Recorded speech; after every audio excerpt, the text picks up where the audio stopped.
देश में पढ़े लिखे लोगों की गुलामी करने के लिए अनपढ़ चाहिए, मेहनत करने के लिए अनपढ़ चाहिए, बॉर्डर पे मरने के लिए अनपढ़ चाहिए,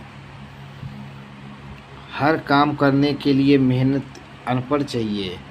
लेकिन देश के जनता के अनपढ़ की संपत्ति लूटने के लिए एक पढ़ा लिखा व्यक्ति चाहिए। बड़े दुर्भाग्य की बात है।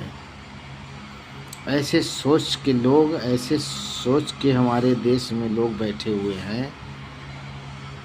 ऐसी अच्छी अच्छी जगहों पे कब्जा करके बैठ गए हैं कि एक आम आदमी की भविष्य को सीधा नरक में डालने की काम पढ़े लिखे लोग कर रहे हैं। जबकि पढ़ा लिखा का मतलब होता है कि इस देश की जनता को सही रास्ता दिखाना और उसका अधिकार उस तक निष्पक्ष पहुंचाना, इस जनता की संपत्ति को निष्पक्ष हिसाब किताब रखना, सुरक्षित रखना, ये एक पढ़ा लिखा व्यक्ति का काम है। लेकिन यहाँ पढ़ा लिखा व्यक्ति तो कुछ अलग ही रंग खेल रहा है, कुछ अलग ही खेला खेल रहा है। देश में आम जनता को चूतिया बनाए जा रहे सब लोग।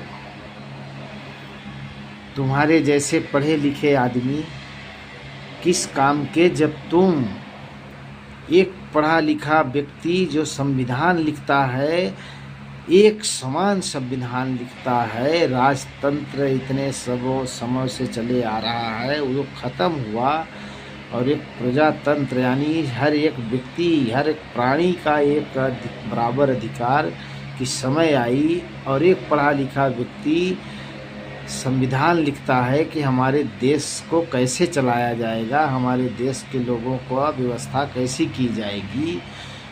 उसके संविधान को ये लोगों ने ऐसा सत्यानाश लगाया और आज पढ़े लिखे की बात करते हैं।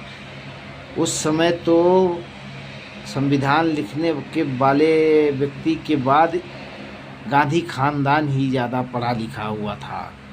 फिर जब वो पढ़ा लिखा व्यक्ति का खानदान ही देश की सत्यानाश लगा दिया, संविधान का सत्यानाश लगा दिया, सच्चाई शास्त्र का सत्यानाश लगा दिया,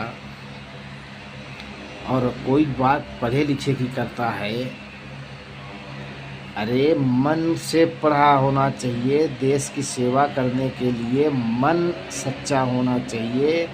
पढ़ा लिखा का यहाँ कुछ भी मायने ही नहीं है, क्योंकि